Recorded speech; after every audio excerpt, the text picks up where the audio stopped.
ಬ್ರಹ್ಮಾವರದಲ್ಲಿರುವ 130 ವರ್ಷಗಳ ಸುದೀರ್ಘ ಇತಿಹಾಸವನ್ನು ಹೊಂದಿರುವ ಸರ್ಕಾರಿ ಹಿರಿಯ ಪ್ರಾಥಮಿಕ ಶಾಲೆ ಈಗ ತುರ್ತು ಸರ್ಕಾರದ ನೆರವನ್ನ ಎದುರು ನೋಡ್ತಾ ಇದೆ.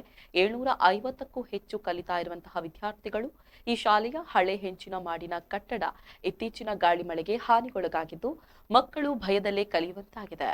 ಬ್ರಹ್ಮಾವರ ನಗರದ ಮಧ್ಯಭಾಗದಲ್ಲಿರುವ ಈ ಸರ್ಕಾರಿ ಶಾಲೆಯಲ್ಲಿ ಇಂದಿಗೂ ಬರೋಬ್ಬರಿ 750 ವಿದ್ಯಾರ್ಥಿಗಳು ಶಿಕ್ಷಣ ಪಡೆಯುತ್ತಿದ್ದಾರೆ. ಆದರೆ ಸೋಮವಾರ ಬೀಸಿದ ಭಾರೀ ಗಾಳಿ ಮಳೆಗೆ ಶಾಲೆಯ ಹಳೆ ಕಟ್ಟಡದ ಒಂದು ಭಾಗದ ಹೆಂಚುಗಳು ಹಾರಿ ಹೋಗಿ ತುಂಡಾಗಿ ಬಿದ್ದಿವೆ. ಅಪಾಯವನ್ನ ಅರಿತ ಶಿಕ್ಷಣ ಇಲಾಖೆಯ ಮೇಲಾಧಿಕಾರಿಗಳು ತಕ್ಷಣ ಸ್ಥಳಕ್ಕೆ ಭೇಟಿ ನೀಡಿ ಪರಿಶೀಲನೆ ನಡೆಸಿದ್ದಾರೆ. ಸದ್ಯ ಮುಂಜಾಗ್ರತಾ ಕ್ರಮವಾಗಿ 1, 2 ಮತ್ತು 3ನೇ ತರಗತಿಯ ಪುಟಾಣಿ ಮಕ್ಕಳಿಗೆ ಹೊರಗಡೆ ಹಾಗೂ ಬೇರೆ ತರಗತಿಗಳ ಜೊತೆ ಸೇರಿಸಿ ಪಾಠ ಮಾಡಲಾಗುತ್ತಿದೆ. ಈ ಶಾಲೆಯಲ್ಲಿ ಗುಣಮಟ್ಟದ ಶಿಕ್ಷಣ ಮತ್ತು ಮಕ್ಕಳ ಸಂಖ್ಯೆ ಹೆಚ್ಚಿರುವುದನ್ನು ಕಂಡು ಆಂಗ್ಲ ಮಾಧ್ಯಮವನ್ನು ಕೂಡ ಆರಂಭಿಸಲಾಗಿದೆ. ಶಾಲೆಯಲ್ಲಿ ಸದ್ಯ 30 ಜನ ಶಿಕ್ಷಕರಿದ್ದಾರೆ. ಶಾಲೆಯ ಅಭಿವೃದ್ಧಿಗಾಗಿ ಹಳೆ ವಿದ್ಯಾರ್ಥಿಗಳು, ಎಸ್ಡಿಎಂಸಿ ಮತ್ತು ದಾನಿಗಳು ಸದಾ ಶ್ರಮಿಸುತ್ತಿದ್ದಾರೆ. ಕಳೆದ ವರ್ಷವಷ್ಟೇ ಹೆಗ್ಗುಂಜಿ ರಾಜೀವ್ ಶೆಟ್ಟಿ ಚಾರಿಟೇಬಲ್ ಟ್ರಸ್ಟ್ನವರು 3 ಅಂತಸ್ತಿನ ಹೊಸ ಕಟ್ಟಡವನ್ನು ಕೊಡುಗೆಯಾಗಿ ನೀಡಿದ್ರು. ಆದಾಗ್ಯೂ ವಿದ್ಯಾರ್ಥಿಗಳ ಸಂಖ್ಯೆ ಹೆಚ್ಚಿರುವುದರಿಂದ ಹಳೆ ಹೆಂಚಿನ ಕಟ್ಟಡದ ಜಾಗದಲ್ಲಿ ಸರ್ಕಾರವೇ ತುರ್ತಾಗಿ ಮತ್ತೊಂದು ಸುಸಜ್ಜಿತ ಹೊಸ ಕಟ್ಟಡವನ್ನು ನಿರ್ಮಿಸಿಕೊಡಬೇಕೆಂದು ಪೋಷಕರು ಹಾಗೂ ಶಾಲಾ ಸಮಿತಿ ಇಲಾಖೆಗೆ ಮನವಿಯನ್ನ ಮಾಡಿದೆ.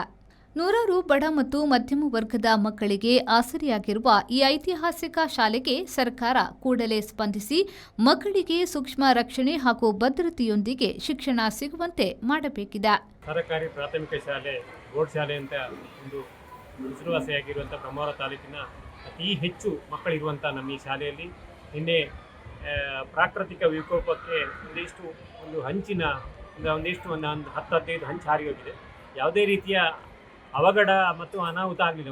ಒಂದು ಮಗುವಿಗೆ ಒಂದು ಬೆರಳಿಗಂತೂ ಸಣ್ಣದೊಂದು ಗಾಯ ಆಗ್ತಿದೆ, ಬೇರೆ ಏನೂ ಆಗಲಿಲ್ಲ. ಮತ್ತು ಇದು ತಾಲೂಕಿನಲ್ಲಿಯೇ ನಮ್ಮದು ದೊಡ್ಡ ಶಾಲೆ, ದೊಡ್ಡ ಸಂಖ್ಯೆ ಇರುವಂಥ ಶಾಲೆ, 750 ಮಕ್ಕಳಿರುವಂಥ ಒಂದು ಶಾಲೆಯಲ್ಲಿ ನಿನ್ನೆ ಇಲಾಖೆಯವರು ಒಂದು ವಿಸಿಟ್ ಮಾಡಿದ್ದಾರೆ. ಈ ಒಂದು ಅನಾಹುತ ನಡೆದಾಗ ಈ ಕಟ್ಟಡದಲ್ಲಿ ಯಾವುದೇ ಕಾರಣಕ್ಕೂ ಇನ್ನು ಮುಂದೆ ಮಕ್ಕಳನ್ನು ಕೂರಿಸಬಾರ್ದು ಅನ್ನೋದು ನಮಗೊಂದು ಆದೇಶ ಆಗಿದೆ.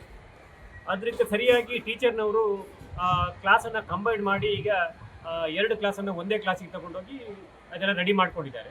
ಈ ಕಟ್ಟಡದಲ್ಲಿ ಯಾವುದೇ ರೀತಿಯ ಮಕ್ಕಳನ್ನು ಕೂರಿಸ್ತಿಲ್ಲ ಅವರು.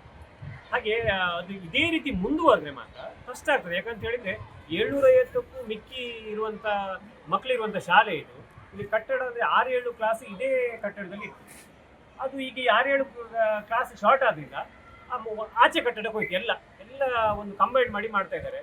ಅದರಿಂದ ಸಂಬಂಧಪಟ್ಟ ಇಲಾಖೆಯವರು ಮತ್ತು ಇದಕ್ಕೆ ಏನು ಸರ್ಕಾರದವರು ಗಮನ ಹರಿಸಬೇಕು. ನಮ್ಮ ಈ ಶಾಲೆಯಲ್ಲಿ ಹಿಂದೆ ಜಾಗ ಇದೆ, ಇದ್ರ ತೆಗೆದ್ರೂ ಒಂದು ವೇಳೆ ದೊಡ್ಡ ಕಟ್ಟಡ ಮಾಡಿಕೊಡುವಷ್ಟು ಜಾಗ ಇದೆ ನಮಗೆ. ನಮ್ಮೊಂದು 10 ಕೊಠಡಿ ಶಾರ್ಟೇಜ್ ಆಗ್ತದೆ ಈಗ.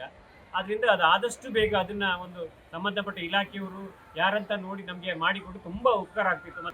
ನಿನ್ನೆ ನಡೆದ ಅವಘಡಕ್ಕೆ ಅದಕ್ಕೆ ಏನಾದರೂ ಕಟ್ಟಡ ನಿರ್ಮಾಣಕ್ಕೆ ಸಹಾಯ ಮಾಡುವಂತೆ PTA ಹಾಗೂ SDMC ಸದಸ್ಯರ ಪರವಾಗಿ ಶಾಲಾ ಶಿಕ್ಷಕರು ಹಾಗೂ ಮುಖ್ಯ ಶಿಕ್ಷಕರ ಪರವಾಗಿ ಕೇಳಿಕೊಳ್ಳುತ್ತೇವೆ.